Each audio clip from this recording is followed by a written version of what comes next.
ಈಶ್ವರ್ ಖಂಡ್ರೆ ಎಂಬ ಹೆಸರಿನ ನಾನು ಕಾನೂನಿನ ಮೂಲಕ ಸ್ಥಾಪಿತವಾದ ಭಾರತದ ಸಂವಿಧಾನದ ವಿಷಯದಲ್ಲಿ ನಿಜವಾದ ಶ್ರದ್ಧೆ ಮತ್ತು ನಿಷ್ಠೆಯನ್ನು ಹೊಂದಿರುತ್ತೇನೆಂದು, ನಾನು ಭಾರತದ ಸಾರ್ವಭೌಮತ್ವವನ್ನು ಮತ್ತು ಅಖಂಡತೆಯನ್ನು ಎತ್ತಿ ಹಿಡಿಯುತ್ತೇನೆಂದು ಮತ್ತು ಕರ್ನಾಟಕ ರಾಜ್ಯದ ಮಂತ್ರಿಯಾಗಿ ನನ್ನ ಕರ್ತವ್ಯಗಳನ್ನು ಶ್ರದ್ಧಾಪೂರ್ವಕವಾಗಿ ಮತ್ತು ಅಂತಃಕರಣಪೂರ್ವಕವಾಗಿ ನಿರ್ವಹಿಸುತ್ತೇನೆಂದು ಭಯ ಅಥವಾ ಪಕ್ಷಪಾತವಿಲ್ಲದೆ, ರಾಗದ್ವೇಷವಿಲ್ಲದೆ ಎಲ್ಲ ಬಗೆಯ ಜನರಿಗೆ ಸಂವಿಧಾನಕ್ಕೆ ಮತ್ತು ಕಾನೂನಿಗೆ ಅನುಸಾರವಾಗಿ ನ್ಯಾಯವಾದುದನ್ನೇ ಮಾಡುತ್ತೇನೆಂದು ದೇವರ ಹಾಗೂ ನಮ್ಮ ಗುರುಗಳಾದಂಥ ಲಿಂಗಕ್ಕೆ ಚನ್ನಬಸವ ಪಟ್ಟದೇವರ ಹೆಸರಿನಲ್ಲಿ ಪ್ರಮಾಣ ಮಾಡುತ್ತೇನೆ.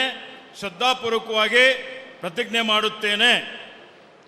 ನಾನು ಈಶ್ವರ್ ಖಂಡ್ರೆ ಎಂಬ ಹೆಸರಿನ ನಾನು ಕರ್ನಾಟಕ ರಾಜ್ಯದ ಮಂತ್ರಿಯಾಗಿ ನನ್ನ ಪರ್ಯಾಲೋಚನೆಗೆ ತರಲಾಗುವ ಅಥವಾ ನನಗೆ ತಿಳಿದು ಬರುವ ಯಾವುದೇ ವಿಷಯವನ್ನು ರಾಜ್ಯದ ಮಂತ್ರಿಯಾಗಿ ನನ್ನ ಕರ್ತವ್ಯಗಳ ಯುಕ್ತ ನಿರ್ವಹಣೆಗೆ ಅಗತ್ಯವಾಗಬಹುದಾದ ಸಂದರ್ಭದಲ್ಲದೆ ಅನ್ಯಥಾ ಯಾರೇ ವ್ಯಕ್ತಿಗೆ ಅಥವಾ ವ್ಯಕ್ತಿಗಳಿಗೆ ಪ್ರತ್ಯಕ್ಷವಾಗಿ ಅಥವಾ ಪರೋಕ್ಷವಾಗಿ ತಿಳಿಸುವುದಿಲ್ಲ ಅಥವಾ ಬಹಿರಂಗಪಡಿಸುವುದಿಲ್ಲ ಎಂದು ದೇವರ ಹೆಸರಿನಲ್ಲಿ ಹಾಗೂ ನಮ್ಮ ಗುರುಗಳಾದಂಥ ಲಿಂಗಕ್ಕೆ ಚನ್ನಬಸವ ಪಟ್ಟದೇವರ ಹೆಸರಿನಲ್ಲಿ ಪ್ರಮಾಣ ಮಾಡುತ್ತೇನೆ. ಶ್ರದ್ಧಾಪೂರ್ವಕವಾಗಿ ಪ್ರತಿಜ್ಞೆ ಮಾಡುತ್ತೇನೆ.